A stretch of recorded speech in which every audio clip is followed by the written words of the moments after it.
Boa noite a todos. Que a paz e as bênçãos do Senhor continuem em nossos corações hoje, agora e sempre, com a graça de Deus. Nós sempre iniciamos um trabalho doutrinário, primeiramente chamando a atenção dos companheiros da importância desse momento que nós estamos participando. É muito importante para nós, cada vez, todas as vezes, em qualquer lugar onde nos reunirmos em nome de Jesus, buscarmos ter alegria, esperança e confiança em nossos corações, independente dos problemas ou das dificuldades que porventura estejamos enfrentando. Por que essa alegria, por que essa esperança e por que essa confiança? É só recordarmos as próprias palavras de Jesus. Onde dois ou mais estiverem em meu nome, aí também eu estarei. E temos certeza que mais de dois se juntam a nós em nome de Jesus. E nunca será demais nós pararmos e nos perguntarmos: o que é que eles vêm fazer aqui? O que é que eles estão fazendo aqui? Primeiramente, eles não vêm aqui para aprender conosco, mas sim para atender às nossas necessidades, estejamos nós encarnados ou desencarnados. Qual deve ser a nossa postura nesses encontros? Como deve ser o nosso comportamento?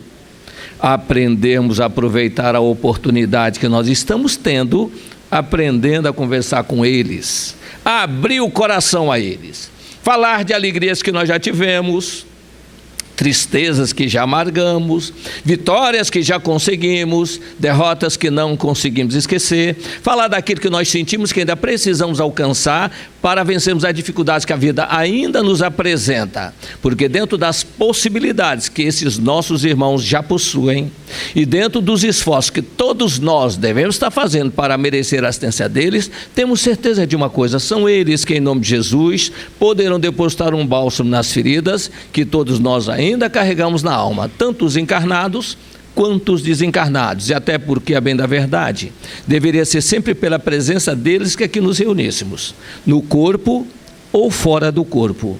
Então que nós possamos aproveitar esses momentos que se repetem a cada vez, todas as vezes, em qualquer lugar onde nos reunirmos em nome de Jesus. Antes de iniciarmos nosso trabalho, nós queríamos primeiramente agradecer ao convite que nos é feito. O companheiro falou sobre, às vezes, a oportunidade de estarmos aqui. Sim, é uma grande oportunidade podermos conversar, falar sobre a doutrina, que cada vez que nós falamos, mais nós aprendemos e compreendemos. E depois desejar um bom 2014 para todos nós aqui presentes, né? Hoje nós vamos tratar sobre o início do Livro dos Espíritos, a questão 1 a 9. Basicamente, nós vamos trabalhar duas questões quase que na íntegra, a 1 e a 4. Nós colocamos aqui um quadro que representa a estrutura do nosso planeta, não só o planeta físico, quanto também os planos espirituais, não é isso? Por que nós fizemos isso? Que às vezes nós conversamos sobre algumas informações doutrinárias e às vezes faltando imagens ou ideias para nós imaginarmos o que está sendo colocado, fica mais difícil a compreensão. E a primeira questão do Livro dos Espíritos que nós trazemos, aliás, que Kardec coloca logo no início do livro, ela é a mais curta de todo o livro. Ela é composta de 8 letras apenas. O que é Deus? É a menor pergunta, mas é a mais abrangente de todas. A resposta vem: inteligência suprema, causa primeira ou primária de todas as coisas. E a pergunta também é bem reduzida. Nós podemos até encurtá-la um pouco mais e nada perderia na sua forma, no seu conteúdo. Não precisaríamos nem acrescentar inteligência suprema. Bastaria dizer, causa primária de todas as coisas. E pronto, é fácil decorar, né? Guardar essa informação. E aí que está toda a essência da nossa origem e também da necessidade dos nossos conhecimentos. Nós, de certa maneira, até hoje só conhecemos o que acontece aqui nesse planeta. Até o advento da doutrina espírita, nós nem sabíamos daquelas cidades fora do mundo físico nosso aqui. Nem sabíamos disso. Então, à medida que nós vamos aprendendo, estudando, buscando informação, vai aumentando o quê? O nosso arquivo de conhecimento. As nossas informações vai abrindo nossos campos de entendimento. Jesus foi um dos primeiros que trouxe para nós novidades fora do planeta Terra, quando ele usou três informações básicas. Quando ele diz o seguinte: na casa do Pai há muitas moradas. Aí ele abriu realmente um campo. E a segunda é que quando ele diz a Nicodemo o seguinte: Nicodemo, se eu vos falo das coisas terrenas, você não entende. Imagine se eu vos falasse das celestiais. Falamos do que sabemos e damos testemunho do que vimos. Nós vamos tratar realmente sobre a figura do Criador, Deus, e também, inclusive, do seu trabalho, da sua tarefa, e também a nossa importância nesse contexto todo. Às vezes nós trazemos algumas ideias que não é o comum as pessoas ventilarem. Então nós só pedimos o seguinte: as informações não são nossas, estão todas na doutrina. Aliás, a Ivone Amaral Pereira, ela costuma dizer o seguinte: o que eu escrevo não é meu, é daqueles que realmente me ditam. Eu também posso dizer, o que eu falo não é meu, eu não sabia nada da doutrina, o que eu falo é o que eu trago. Por isso nós trazemos as informações, colocamos à disposição de quem quiser pesquisar, buscar e conferir, não é isso? Repara bem, detalhe: a primeira informação de ordem religiosa que nós recebemos no planeta, repara bem, detalhe, foi mais ou menos mais de quase 3.500 anos atrás. Qual foi a primeira informação que nós recebemos de ordem religiosa? No princípio, Deus criou os céus e a terra. Essa informação está na Gênesis mosaica, não é isso? E é o primeiro versículo do primeiro capítulo. No princípio, Deus criou os céus e a terra. Ora, então nós estamos há 3.000 e tantos anos ouvindo essa informação, que ela é quase sempre repetida, porque é a primeira. E não é à toa também que os espíritas pediram a Kardec colocar essa questão número 1 logo no início. E nós reparamos que a maioria das grandes informações estão logo no início das obras que chegam às nossas mãos. O próprio Evangelho segundo o Espiritismo, as 3 revelações estão no primeiro capítulo. Então nós paramos para raciocinar, então, não é por acaso. Até porque nós dizemos que a nossa doutrina não existe o acaso. E o próprio Kardec diz que o acaso inteligente não é um acaso. Por que colocar logo no início? Porque às vezes nós começamos a ler e depois paramos de ler o restante. Então, pelo menos a parte principal vem logo no início. Só que nós temos uma bagagem de 3.500 anos praticamente dentro de nós, ouvindo dizer: no princípio Deus criou os céus e a terra. Vem a doutrina espírita, questão 536b do Livro dos Espíritos, e Kardec pergunta: sabemos que nisso, como em tudo, nada acontece sem que seja da vontade de Deus. Mas não haverá tarefas que os espíritos realizam também em seu nome? E os espíritos respondem: mas evidentemente, e nem poderia ser de outra forma, ou de outra maneira. Deus não opera diretamente na matéria. Ele utiliza os espíritos em diversos graus de elevação para realizar a sua vontade. Então, nós paramos para analisar o seguinte. Vamos ver lá o que está escrito logo no início, não é isso? No princípio, Deus criou os céus e a terra. E aí nos chama a atenção o seguinte: os céus está no plural e a terra está no singular. Quando, na verdade, nós entenderíamos diferente, né? Conhecendo hoje que nós conhecemos, a terra tem muitas terras e um céu só. Mas quando eles falam isso, na verdade, a Gênesis mosaica fala do nosso planeta.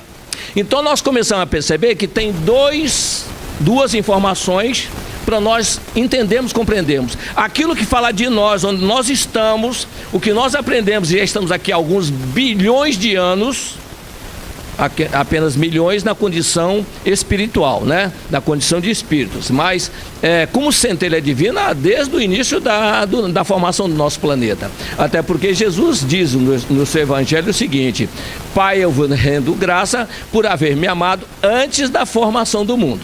Então verifica o seguinte: as duas informações estão corretas. A primeira de Moisés na Gênesis mosaica e também a 536 do Livro dos Espíritos. Mas como as duas podem estar coerentes, se uma aparentemente é contraditória contra a outra.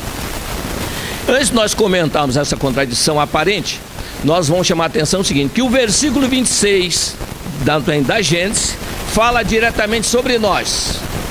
Façamos o homem a nossa imagem e semelhança. Reparamos que isso aí está no plural. Se Deus é único, ele estaria sozinho, né? Na criação. Mas ele diz: façamos o homem a nossa imagem e semelhança.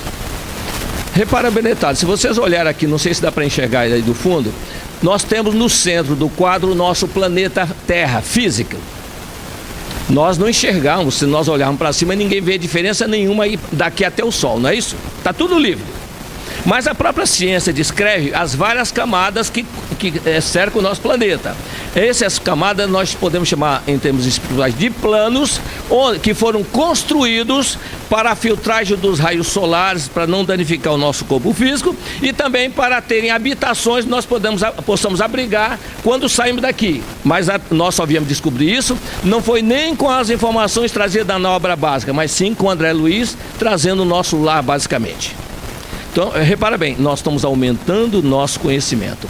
Dentro desse aspecto, nós vamos até pedir para o nosso irmão colocar ali uma primeira informação. Repara bem na questão número 4. Prova da existência de Deus. Onde se pode encontrar a prova da existência de Deus? E os Espíritos respondem: num axioma que aplicais às vossas ciências. Não há efeito sem causa. Procurai a causa de tudo que não é obra do homem, e a vossa razão responderá. Repara bem o detalhe, como é que os Espíritos respondem? Que não é obra do homem. O que é o homem?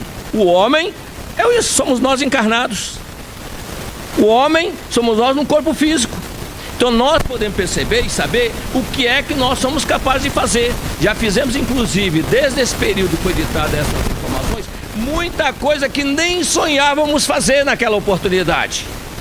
Então nós percebemos que desde os inícios da história nossa até o momento, nós demos passos gigantescos em termos de realizações que nem sonhávamos um dia realizar. Dentro disso nós percebemos que não existe limite, de certa forma, dentro das nossas realizações. Mas quando eles falam o homem que realiza, nós vamos verificar o seguinte: e os espíritos que são os grandes construtores, colaboradores na obra divina, que também trabalham, também realizam. Então eles não mencionaram aqui o que não for obra do homem, é a vossa razão. O que é razão? É o nosso raciocínio. Doutrina espírita sem raciocínio, fica muito difícil a sua compreensão e principalmente, claro, a sua aceitação. Então, reparar bem o detalhe, nós temos o nosso planeta e temos realmente uma vida ou uma essência de informações fora do nosso orbe planetário que nós desconhecemos como seja. De vez em quando chega uma informação aparente. Por exemplo, tem vida em Marte, mais adiantado que a Terra. O André Luiz Nobre da Vida Eterna, ele disse para nós o seguinte: só que essa parte de baixo, por favor, para não o vento levantar, para ele continuar lendo a parte de baixo da folhinha. O André Luiz disse para nós o seguinte, que existe espírito do nosso orbe, bastante adiantado, que gostariam de fazer parte da comitiva, que vão aprender, por exemplo, em Júpiter e Saturno. Então nós verificamos que existe um intercâmbio entre esses mundos, mas existe também entre outros sistemas solares, entre os sistemas em outras constelações. Esse intercâmbio existe, não a revelia, mas organizado. Então, dentro desse aspecto, só para fazer um parênteses, quando nós estivemos estudando nas nossas lições, tanto nem no primário, mas no ginásio, havia uma matéria que primeiramente falava da história do Brasil, depois falava da história geral, não é isso? Então, basicamente, você começava a aprender primeiro da história do Brasil, depois você partia para a história geral. Nós hoje aprendemos sobre a história do nosso planeta e começamos a abrir os canais de entendimento para conhecer a história realmente que está em torno de nós. Apenas aprender, porque o nível que nós estamos no processo evolutivo ainda é muito acanhado para nós almejarmos compreender realmente todas essas informações. Aí a pergunta é, por que elas vieram até nós? Não sabemos, mas eles mandaram. E se mandaram a informação, significa que nós já estamos sendo preparados para realmente ampliar o nosso entendimento. Nós colocamos ali, por exemplo, o seguinte: procurai a causa de tudo que na obra do homem, a vossa razão responderá. O homem pode construir um artefato, e hoje já sabemos disso, que pode chegar até a Lua, não é isso? Já temos isso. Quem é que sonhava isso há 100 anos atrás, ou 120 anos atrás? Que em 100 anos realmente já tinha essa ideia, né? Mas 150 anos atrás, na época de Kardec, nem sonhava. O avião não havia ainda. Só para a gente ver a velocidade que é as conquistas que nós estamos assistindo. Hoje manda lá. Mas enviar um planeta no espaço é mais difícil, não é? Pois bem, o nosso planeta foi colocado no espaço. E por quem?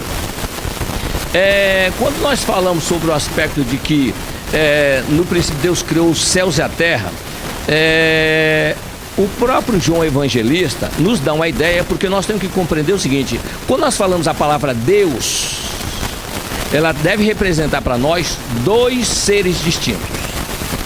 O Criador, que aí sim é esse o da primeira questão, é único, eterno, imutável, traz todos aqueles atributos. E o outro Deus, aquele que realmente construiu aquilo que nós achávamos antigamente só Deus, o Deus poderia fazer, porque estava escrito assim nas Escrituras. Jesus, quando esteve entre nós, ele conversando com os fariseus, os doutores da lei, ele dizia o seguinte: não serei eu que vou pedir contas a vós. Quem irá pedir contas a vós é Moisés, em quem esperais, que se cresces em Moisés, crerias também em mim, pois de mim Moisés escreveu. Mas se não crer no que está escrito, como crereis nas minhas palavras? Então, se nós pegarmos para abordar essa afirmativa de Jesus no Evangelho, ele diz o seguinte: Moisés de mim escreveu. Nós temos que perguntar onde, quando e como Moisés escreveu sobre Jesus. A diferença entre os dois na presença do planeta é mais ou menos 1.200, 1.300 anos. Ocorre para nós o seguinte: bom, deve ser em Êxodo, que é pelo menos o livro de Moisés, onde ele participa dos acontecimentos. E o ponto imponente da obra do Êxodo é quando Deus entrega a Moisés no Monte Sinai a tábua dos 10 mandamentos. Mas Emmanuel, no livro A Caminho da Luz, diz para nós o seguinte: que mensageiro de Jesus entrega a Moisés no Monte Sinai a tábua dos 10 mandamentos. Então não é ali que ele fala de Jesus. E aí nós voltamos no versículo 1 e no versículo 26 do capítulo 1, quando diz: no princípio Deus criou os céus e a terra. E onde é a primeira informação que justifica esse nosso raciocínio? Evangelho de João. João também inicia o seu evangelho da seguinte maneira: no princípio era o verbo estava com Deus e o verbo era Deus. Isso no primeiro versículo. No terceiro versículo: tudo que foi feito por intermédio dele, e nada do que foi feito sem ele. E no 10º ele diz: ele veio ao mundo e o mundo foi feito por intermédio dele. Aí não tem dúvida nenhuma mais. Ele veio ao mundo e o mundo foi feito por intermédio dele. Então nós estamos falando aí de Jesus na construção desse nosso planeta. Repara bem o detalhe. Quando nós observamos esse aspecto aí, nós vamos encontrar em Emmanuel já com mais profundidade de informação. Ele, no livro A Caminho da Luz, logo no primeiro início, ele diz o seguinte: que rezam as tradições do mundo espiritual que na direção das nossas vidas planetárias existe uma comunidade de espíritos puros e perfeitos, eleitos pelo Senhor Supremo do Universo para dirigir as nossas vidas planetárias. Essa comunidade de espíritos puros e perfeitos, da qual é Jesus, um dos seus membros divinos, ao que nos é dado saber, diz Emmanuel, já se reuniram nas proximidades da Terra por 2 vezes no curso dos milênios conhecidos. A primeira, quando o nosso orbe terrestre se desprendia da nebulosa solar, e a segunda, quando se decidia a vinda do Senhor à face do planeta para trazer à humanidade sofredora as lições do seu evangelho de amor e de redenção. E logo ainda nesse primeiro capítulo sobre a construção do nosso planeta, Emmanuel abre um tópico dizendo o seguinte: que força sobre-humana pôde deslocar aquela massa incandescente do núcleo que lhe deu origem, transportá-la através do espaço, obedecendo leis matemáticas e precisas para a sua função do porvir. E ele, na sequência, que a gente quiser, nós não vamos discorrer aqui porque o tempo é curto também, né? Ele descreve toda a ação de Jesus com seus engenheiros siderais à vista de Deus, construindo todos os elementos para permitir que um dia nós pudéssemos envergar a indumentária física. E sobre a construção, quando ele diz, façamos o homem à nossa imagem e semelhança, Emmanuel já termina o capítulo dizendo o seguinte: a ciência do mundo não lhe viu as mãos sábias e compassivas no trabalho com os elementos, e a sua ação transformadora deram o nome de natureza, mas o seu amor foi o verbo do princípio. Pois, quando serenaram os elementos daquele mundo nascente, Jesus reuniu nas alturas intrépido divino seu pensamento, uma nuvem de força cósmica envolveu todo o laboratório planetário, e uma massa gelatinosa cobriu os continentes e o fundo dos oceanos. Com essa massa gelatinosa surgia no orbe o protoplasma, e com ele lançava Jesus as primeiras sementes do homem do porvir. Nós percebemos aí a ação de Jesus com seus engenheiros sob as vistas de Deus, realizando um trabalho para que nós pudéssemos ter um planeta para nos reeducarmos. Por que reeducarmos e não educarmos? No próprio A Caminho da Luz, o Emmanuel diz o seguinte, quando ele descreve sobre a construção do planeta, ele diz: a temperatura da superfície atinge 2000 graus de calor. Como se os elementos estivessem sendo submetidos num forno incandescente para avaliação das suas condições para a formação da nova escola dos seres. Ora, se ele diz nova escola dos seres, é que nós tivemos uma antes do planeta. É questão de raciocínio. Por que nós raciocinamos aqui? Porque Emmanuel é um dos instrutores nossos. Ele não fala por ele si apenas. Ele fala em função daquilo que lhe é autorizado a trazer até nós. E, inclusive, num dos livros dele,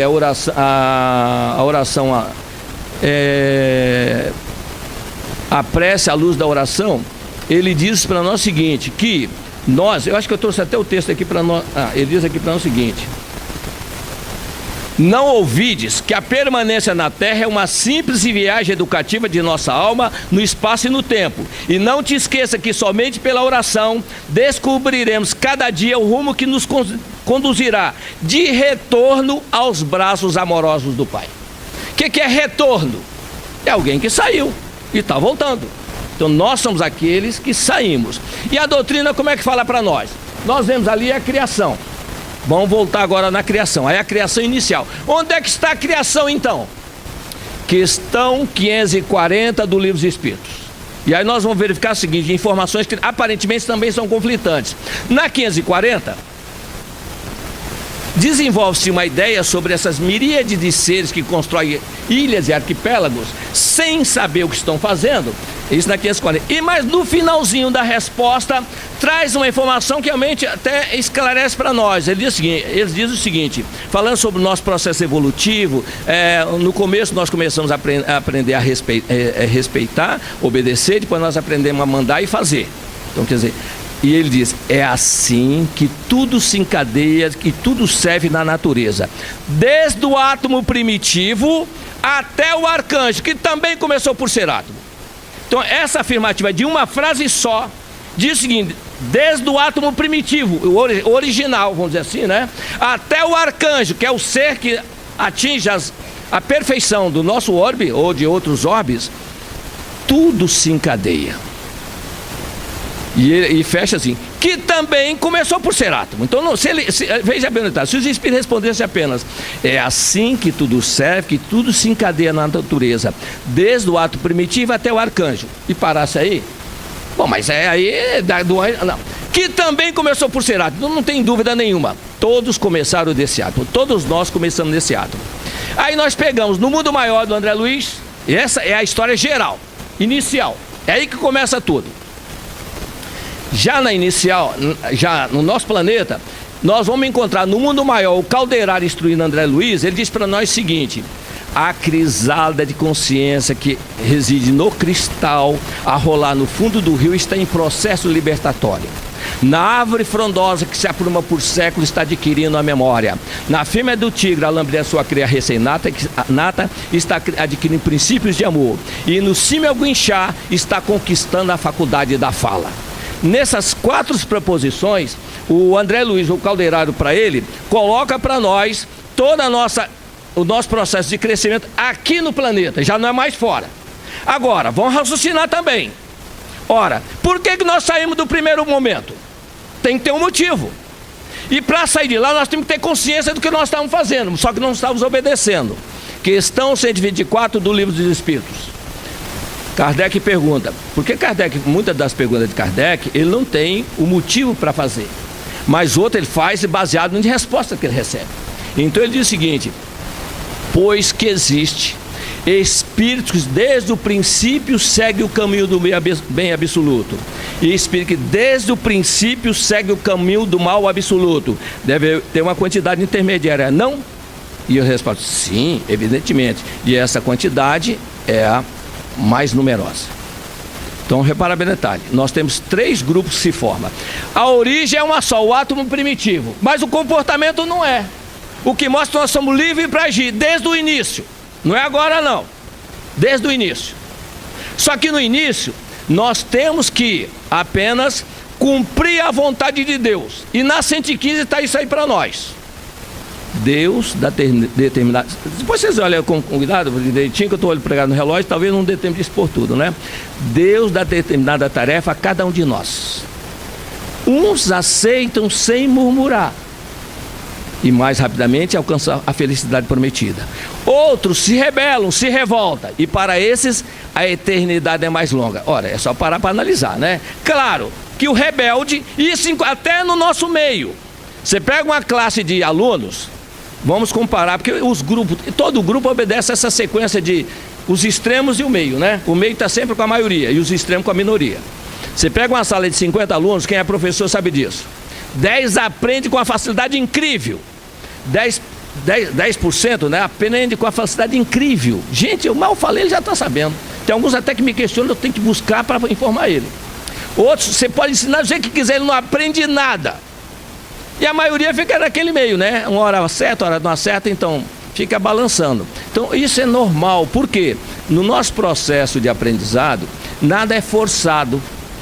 Nós somos estimulados a aprender, não obrigados a aprender. Só para fazer uma linha de raciocínio, vamos conceituar. Criador gera a criação, criação gera a matéria, que é o átomo primitivo, depois a criatura e por último o co-criador. Nessa matéria e a criatura, nós vamos encontrar na questão 27. Kardec pergunta o seguinte: pois que existe no princípio, no início de tudo, o princípio material e o princípio espiritual, é certo? Sim, e acima de tudo Deus, espírito e matéria, a trindade universal. Então nós vemos, se nós pudermos pela imaginação assistir esse início, nós iremos encontrar o quê? Deus, ou o Criador, o átomo primitivo, e depois do átomo primitivo, a centelha. Não vou falar, a centelha divina. Agora repara bem nessa proposição ali. Duvidar da existência de Deus é negar que todo efeito tem uma causa e que o nada pode fazer alguma coisa. Isso Kardec informa. Repara bem no detalhe. Esse aspecto do nada, do acaso, às vezes mexe com a nossa imaginação quando se discute com as pessoas, não é isso? Vamos analisar o seguinte, olha só a proposição. Uma mudança de uma frase, numa linha de raciocínio, nos dá uma outra ideia e uma outra compreensão. Ali diz que o nada pode fazer coisa alguma, mas nós aprendemos que do nada pode se fazer tudo. O nada faz coisa alguma, mas do nada Deus criou tudo. Porque só cria uma vez. Aí nós temos que diferenciar o que é criação, o que é transformação. É que para nós, Jesus nunca usou criação do mundo, ele sempre diz fundação do mundo, formação do mundo. Ele não usa a palavra criação. Criação é reservada apenas àquele que é para nós o Criador. E como é que funciona na nossa doutrina? Esse co-criador. É só pegarmos, por exemplo, no Evolução em Dois Mundos do André Luiz, olha só o que ele diz para nós. Primeiro na Gênesis de Moisés, não é isso? As leis e as forças. Lá, Flammarion diz para nós naquela uranografia geral. Dizem que é um dos tópicos mais difíceis para estudar. Realmente é, mas é um dos mais preciosos para a compreensão. Ele diz para nós o seguinte: há um fluido etéreo que enche o espaço e penetra os corpos. Esse fluido é o éter ou matéria cósmica primitiva, geradora do mundo e dos seres. É isso que eles dizem lá, resumidamente, não é isso? No Evolução em Dois Mundos, André Luiz diz para nós o seguinte: essas inteligências, ele fala sobre as inteligências que participam da cocriação. Essas inteligências gloriosas tomam o plasma divino, que é esse plasma que é mencionado aqui, e convertem-no em habitações cósmicas de múltiplas expressões, radiantes ou obscuras, gaseificadas ou solidificadas, obedecendo a leis predeterminadas, quais moradia que perduram por milênios e milênios, mas que se desgastam e se transformam, por fim de que o espírito criado pode formar ou co-criar, mas só Deus é o criador de toda a eternidade. Então fica bem claro isso, e nem precisariam buscar essa informação. Jesus no Evangelho, em João, ele tem 3 informações que deixam bem clara a posição dele e do Criador. Eu e o Pai somos um só, mas o Pai é maior do que eu. Então ele coloca bem claro para nós: eu e o Pai somos um só. Quer dizer, se identifica pelos objetivos, realiza a vontade do Pai, mas o Pai é maior do que eu. Ele ainda tem outra frase que ainda diz para nós o seguinte, né?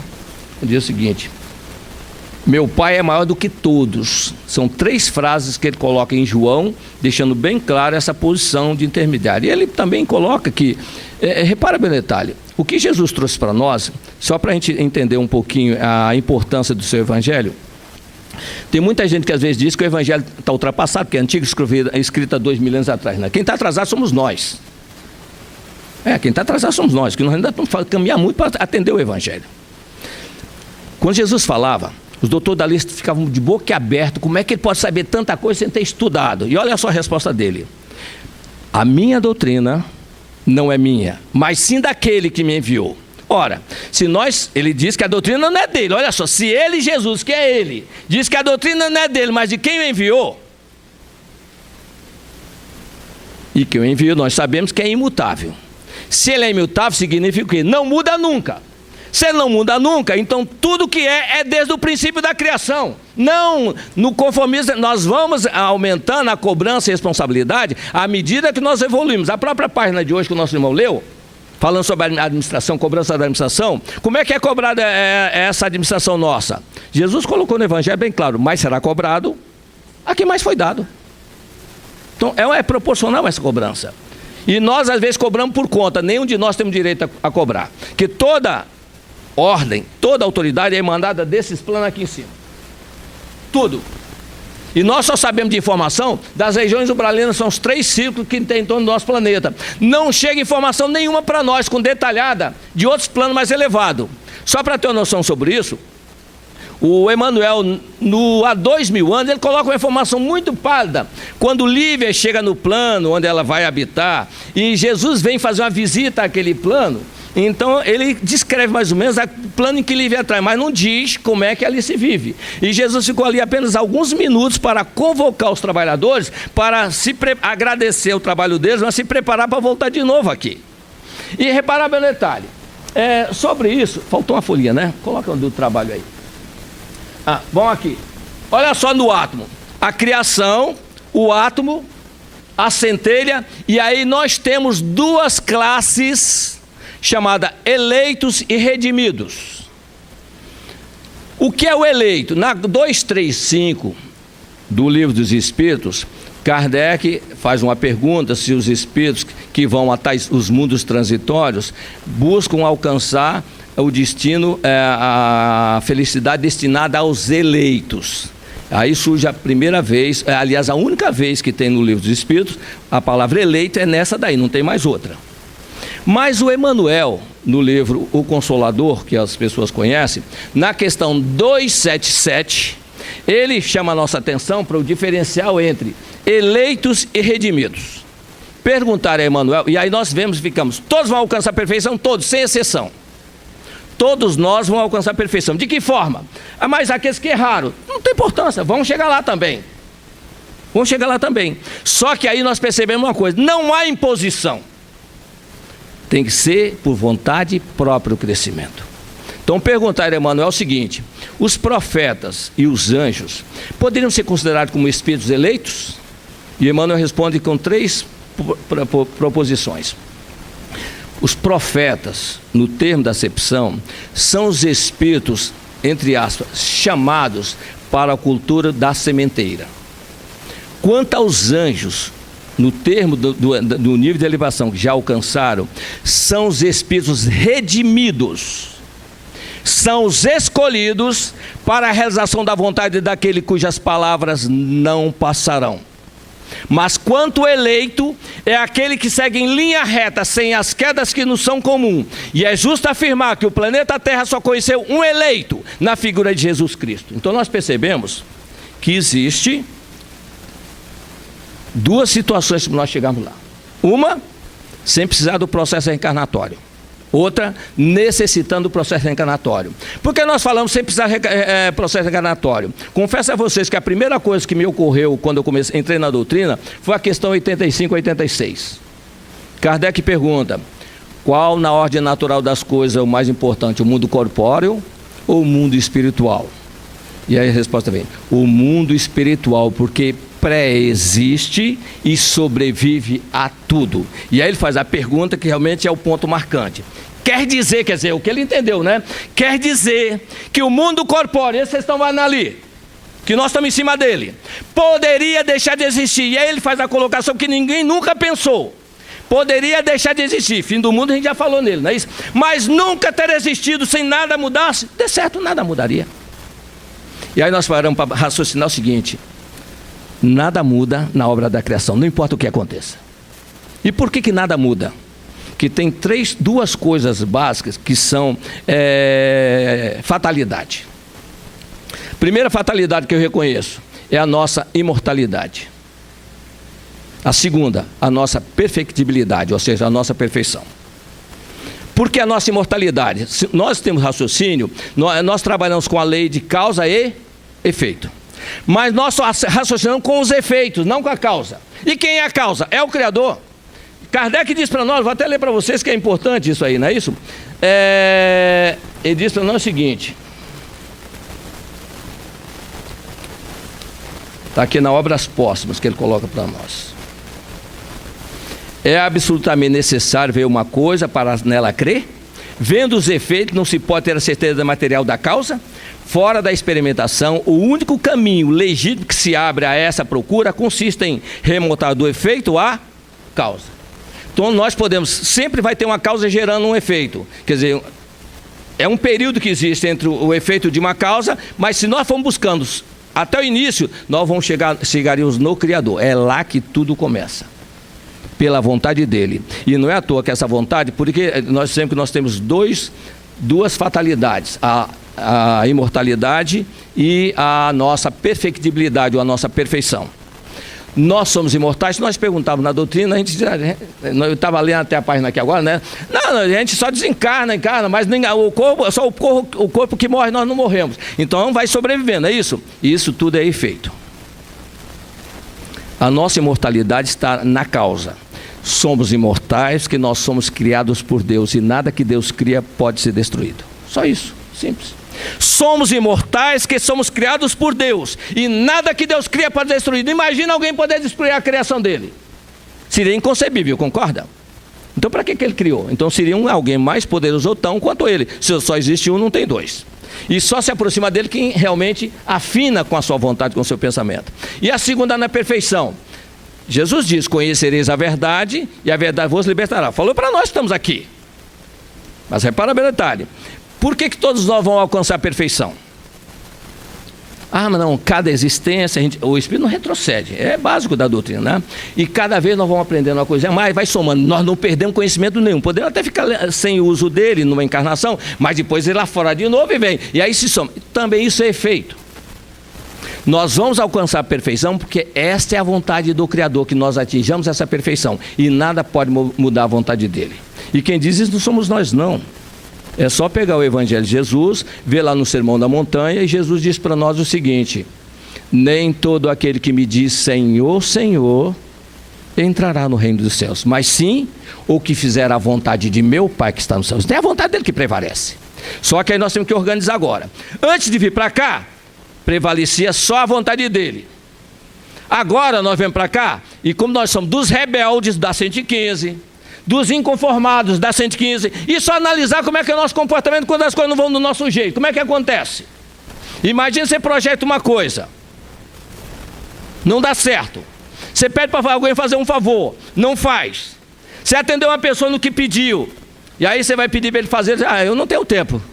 A gente fala, tá bom, que Jesus te abençoe, né? Com toda a doçura, né?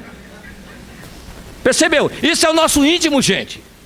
Que existe um conhecimento, às vezes nós falamos, as pessoas ficam meio assim estremecidas, conhecimento superficial. O que é um conhecimento superficial? É um conhecimento de superfície, é um conhecimento de uma encarnação só.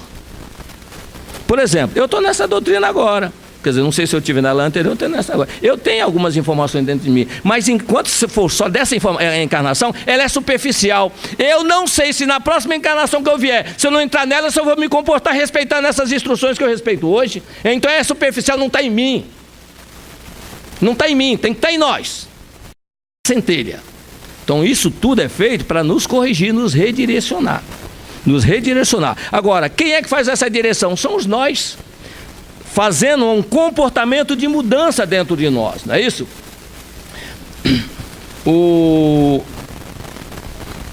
Nós falamos sobre o trabalho em torno... tá ali. Meu pai trabalha até agora e eu trabalho também. Gente, nós fomos alimentados durante muito tempo, então esse trabalho é feito por nós. Repara bem, quem já leu aí, nós tivemos a grata oportunidade de receber aqui um convite para trabalhar a vida de Fabiano de Cristo. Aí nós vemos realmente o que é alguém desprendido das coisas para atender um convite, quando realmente o reconhece.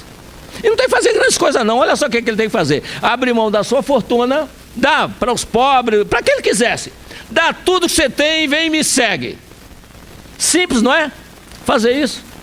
Agora pede para nós fazer isso. Não é tão fácil. Porque não é... E se não der certo? Isso, né? E se eu passar por necessidade? Não é assim? Não pensa o que vai ter dificuldade. E, olha só, ele ficou doente, com as pernas entrevadas, não podia nem andar, nem caminhar. Imagine se eu, Manuel Messias, vê se vai fazer um pezinho de meia para aguentar a aposentadoria no final do ano, não ter dificuldades. Aí diz, Messias, dá tudo que você tem, vem e me segue. Tá bom, olha, eu não quero mais nem aposentadoria. Daí a pouco começa a dar tudo errado. Meu Deus do céu, por que eu fui fazer aquilo? Não estão preparados. Percebe o detalhe? Então são coisas que não adianta fazer porque os outros fizeram. Nós temos que nos preparar para fazer quando chegar o nosso momento. Aí sim nós temos que fazer, né? Então, nesse caso aqui é o seguinte, repara bem, nós estamos vendo aqui o planeta Terra. Repara bem, o Emmanuel disse para nós que as comunidades que dirigem nosso sistema solar só se reuniu nas proximidades da Terra por 2 vezes no curso do Milênio Desconhecidos, quando decidiu a vinda de Jesus aqui. Repara bem, o planeta está construído há 4 bilhões e meio de anos.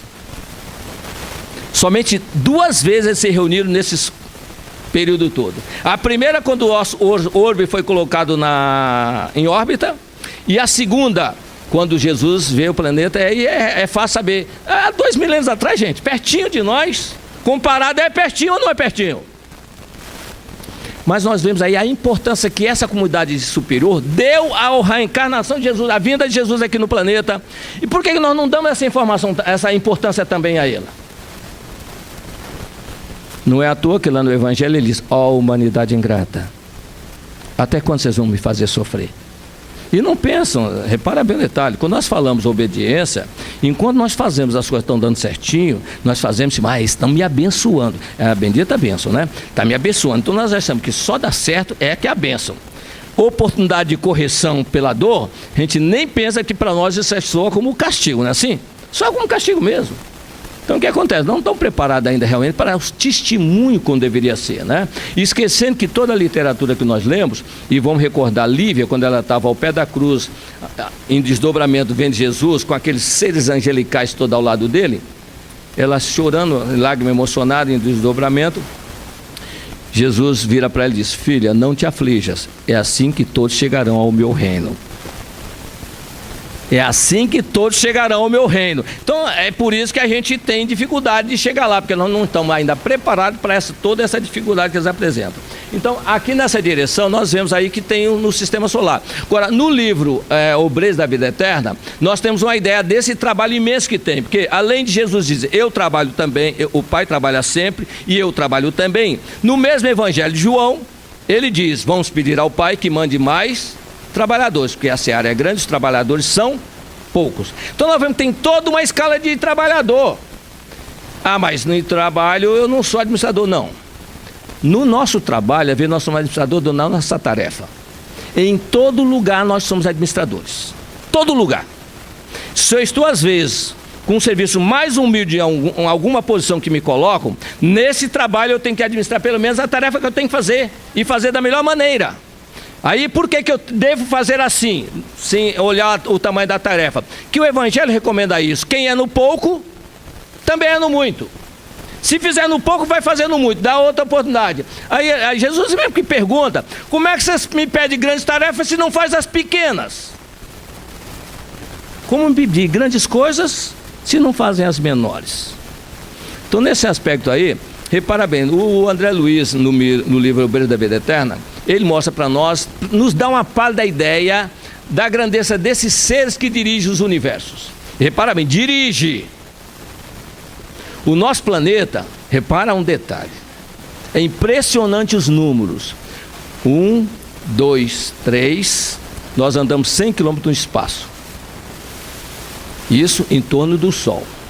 1, 2, 3, mais 100 km no espaço.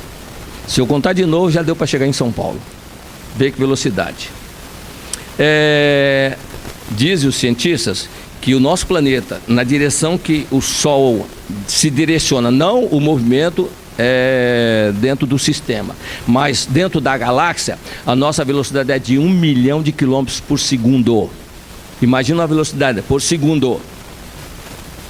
Imagina esses cálculos, por segundo não, por minuto. Imagina um cálculo desse, nós contamos 1, 2, 3, nós já fomos a São Paulo e voltamos.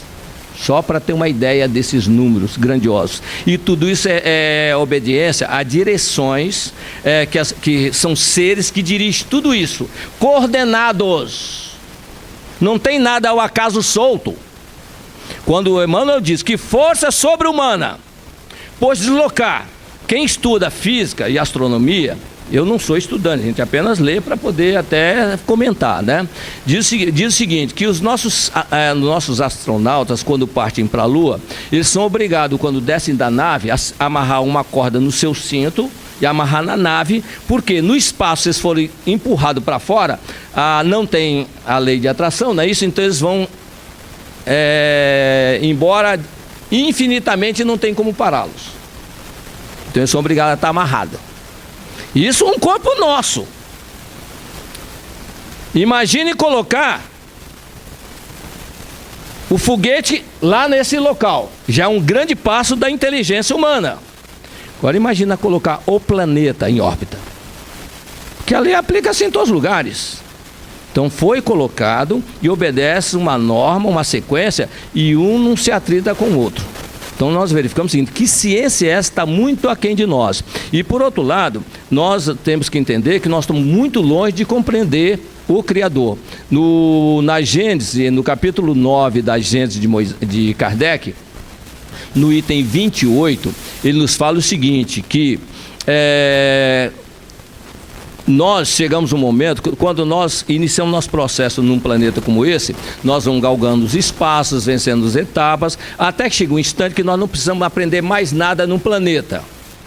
Quer dizer, estamos livres dele, aí passamos a crescer de outra forma e de outra maneira, e até atingimos a felicidade plena. Admitidos nos conselhos do Onipotente, passamos a ser seus ministros, seus mensageiros no governo dos mundos, tendo sobre as suas ordens os diversos espíritos nos diversos graus de elevação. Então, bem, quando nós formos admitidos nos conselhos do Onipotente, aí sim que nós vamos conhecer o seu pensamento, somente aí. Então não adianta dizer que eu conheço. Aí, bom, conhece Deus? Sim. Quando nós lemos essas mensagens que vêm para nós, muitas vezes quando usa aqui a palavra Deus, não está falando do Criador, está falando de Jesus. Está falando de Jesus. Está falando de Jesus, não é Deus ou o Criador. O Emmanuel mesmo te colocou aqui para nós. Eu nem terminei de ler aqui para nós o seguinte, né? Ele diz para nós o seguinte,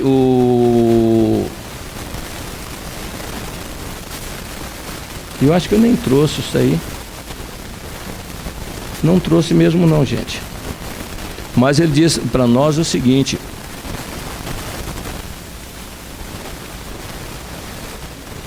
Ele antecipa dizendo o seguinte, que são reconhecidos como os devas da religião hindu ou os arcanjos de outras religiões. Quer dizer, ele coloca esses dois termos. Eu acho que eu mencionei isso, né? Os devas das religiões hindus são os grandes arquitetos que constroem esses mundos. Jesus é um desses que conhece o pensamento do Criador e pode realizar essas obras todas. E aí nós vamos para analisar o seguinte: ele, nessa condição, vem até nós e nós não percebemos a grandeza dele. Tanto assim que os doutores da lei, que tinham a maior noção religiosa, ficavam perguntando aí, diz quem você é para nós crermos em ti. Faz alguma coisa para nós acreditarmos que tu és o enviado, o Salvador. Então ele veio de uma maneira tão humilde que nós não percebemos a grandiosidade de alguém que já venceu. Para chegar nesse nível, no caso dele não precisou nem passar por aqui, né? Mas ele realmente alcançou essa condição de poder construir um planeta. E o que é a construção? Eu tenho até um pensamento, nós colocamos o seguinte. Imaginemos, que a gente aprende por comparação. Imaginemos o seguinte, vai construir um prédio aqui perto. Prédio de 60 andares. Nós vamos sentar lá do lado, ficar assistindo a construção. Primeiro nós vamos construir as bases, né? Isso, constrói a base, faz as fundações, tudo mais, nós estamos acompanhando tudo.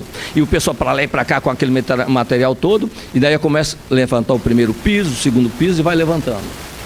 E nós vamos acompanhar essa obra até o final dela. A pergunta é, só por ter assistido nós sabemos construir um prédio?